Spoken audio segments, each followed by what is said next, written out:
We don't hate you. We don't care enough about you to hate you. We just see that you're a fool. You make a fool out of yourself virtually every day. That's why we talk about you. We're laughing at you. We're making a mockery of you. You're making a mockery of yourself. It's not hatred. You really should learn to distinguish between those two different emotions, because you're receiving one in droves, and it's not hatred. You can act, like you're Beyonce all you want. You're not.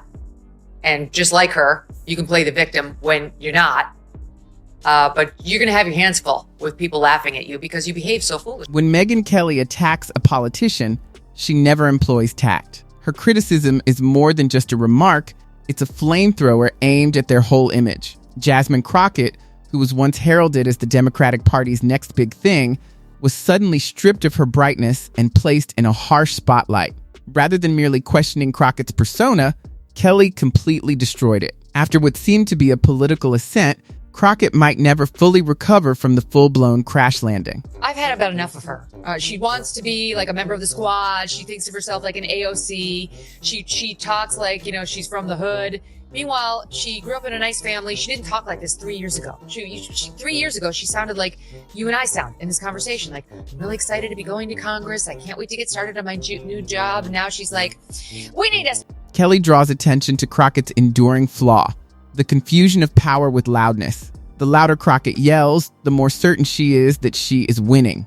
But Kelly reminds everyone that outrage isn't evidence, and loudness isn't intelligence. Beneath the yelling and dramatic gestures, Kelly displays a hollowness that passes for commitment. It's like listening to someone beating on a table while the real conversation is happening somewhere else. Kelly deftly dispels Crockett's misconception that loudness equals to authority. She claims to be, from her people. She puts on this image that she understands the Black American struggle. But let's face it, the girl went to private school. She went on to, I don't know what college and law school. She went to it's like, she's a complete fake. Yeah. She's as fake as her eyelashes. She's as fake as her hair. She's as fake as her fingernails. And she is such a massive fraud. What makes Crockett's downfall particularly harsh is Kelly's reminder that her rise was never founded on genuine competence. The political elite needed a new face, and Crockett provided it.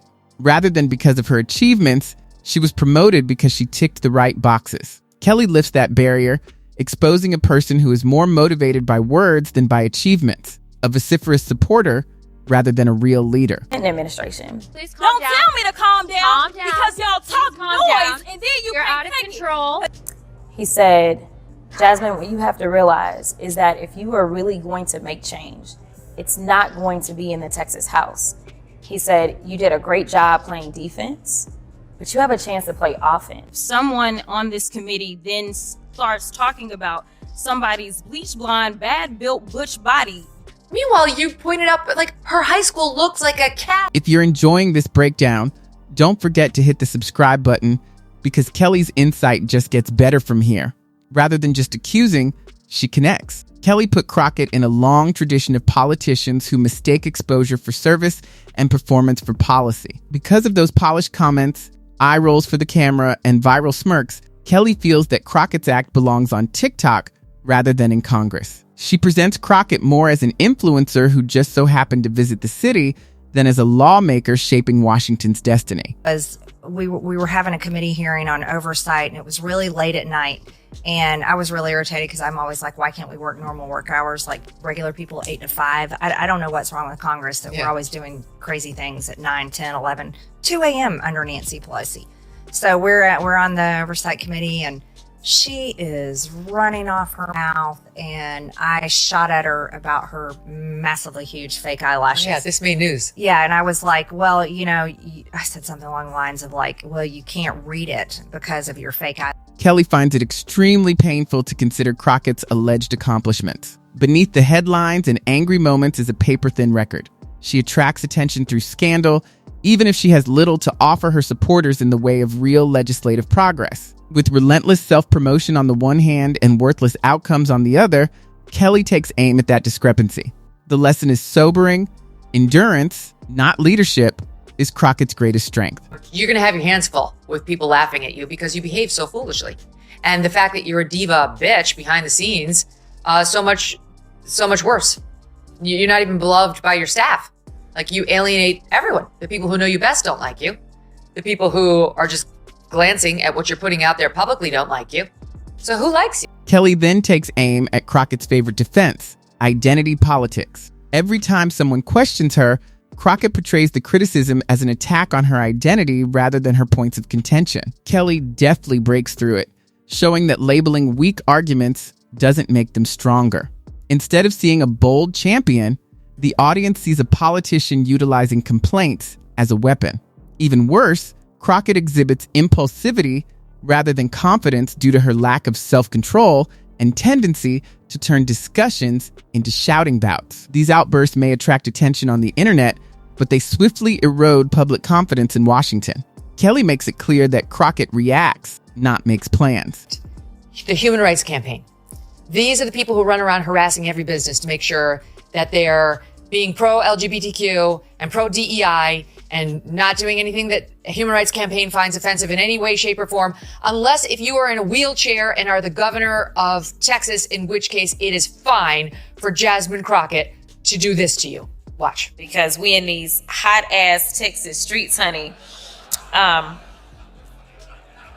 know we got Governor Hot Wheels down there. Come on now. Kelly also draws attention to Crockett's widespread hypocrisy. She bemoans privilege while profiting from the very system she denounces. She preaches justice while mocking anyone who disagrees with her. Kelly gives many instances of Crockett's discrepancies, and nothing erodes trust faster than a double standard. While Crockett thrives on chaos, Kelly keeps her cool while dissecting her opponent piece by piece. She describes how Crockett appears weak rather than strong, because to her obsession with optics, how her need for attention shows weakness, and how her anger hides vulnerability. Has some more on Ms. Crockett. He's Benny Johnson. He's host of The Benny Show, and he has an exclusive report now on Crockett's alleged background. See, he traveled to where Crockett claims she is from a tough area of South Dallas. You know, you hear her speak. She tries to talk street like, okay. Compared to where she's actually from, it's quite a different picture. Where she's actually from is a beautiful, well-manicured area for the elite. Crockett's whole brand is built on outrage, but it fades quickly. As her current fans become strangers tomorrow, she is left to hunt the next viral spark. Kelly describes that tactic as political junk food and demonstrates its unsustainability. Even worse, rather than conversing with opponents, Crockett demonizes them. She substitutes content for performance and hearsay for policy. Kelly demonstrates how, despite potential short-term benefits, this shallow strategy erodes long-term trust. Ironically, her admirers believe that her fire is genuine. Kelly challenges that idea by seeing Crockett's anger as insecurity. Kelly portrays Crockett's displays of both tenderness and strength. The thing hot about him is that he is a hot-ass mess, honey. I gotta check my woke rule book, Walter, but I'm not sure I don't think that's allowed. I do not think you refer to the guy who's in a wheelchair as the governor of your state as Governor Hot Wheels. Some of her defenders online are like, we all call him that down here. And as far as I can tell, it's only nasty leftists who do. Not sure that gives you a pass. What makes Kelly's criticism so compelling is how effortlessly she conveys it. Crockett is boisterous and careless, but Kelly is calm and exact. One flails as the other disassembles. By the time the dust settles, instead of praising Crockett, viewers feel terrible for her. The fade has fallen apart. There are no longer charms or excuses to hide. Beneath all the glamour, Kelly finds a politician who lacks substance, stability, and credibility. After that, Crockett seems less like the political star she once wanted to be and more like a fading spark, bright, noisy, and already burned out. Instead of someone who dumbs themselves down or lies about where they come from to try to be more hood. Yes, that's what she's doing all the time. And she didn't talk like this before either, where she's like, y'all, I know, my homie, and I'm like, okay, that didn't exist. We ran tape from her. Before she ran for office, she sounded like a normal person. But now she's gone full street with the super long nails too, and like the lips and the gloss and like the eyelashes. She's really laying it on because she wants to be seen as like this down-home girl. The unpleasant truth is that once Kelly smashes an illusion, it cannot be recreated. Co-workers, rivals, and media organizations quickly adopt the move. Enthusiasm turns into skepticism, and admiration turns into mockery.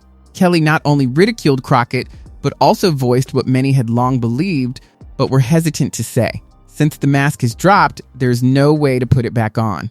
A single viral moment changed everything. How do you even there's no reaching across the aisle to that. No, Yeah, not at all. just- Well, she's not a real person. So some interesting things that I've always observed about her is how she treats her staff. She treats her staff like they are just beneath her. I read that in the New York Post. Can you confirm? Yes. Wow. So she always has one of her young male staffers has to carry her big, heavy handbag for her. She just hands it off. It's like, The message is simple, but devastating. Any rising figure that lacks nuance will ultimately fall apart. Crockett's detractors now possess a weapon. Her allies are cautious. Voters are observing. Of Washington, such a shift of viewpoint can be fatal. Even worse, YouTube is not the end of it. Kelly's critique will reverberate in private conversations and be whispered in hallways, affecting how insiders treat Crockett going forward. Every mistake Kelly makes will only make her tale stronger. Once something is considered insignificant in DC, doors start to close and rarely open again. Know that we work for the American people, and what we not gonna do is stand around while they pull this that they trying to pull right now. What? What do you? We have videotape. Why are you talking like that? No one believes this bullshit. And now she's graduated to acting like a thug. So congratulations, your term in the U.S. Congress is going really well. Now, Crockett is stuck. If she doubles down, she'll look desperate. If she withdraws, she looks defeated. In any case, she loses. Kelly was completely cornered by Kelly's takedown, which was excellent. Taking revenge just makes Kelly's case stronger.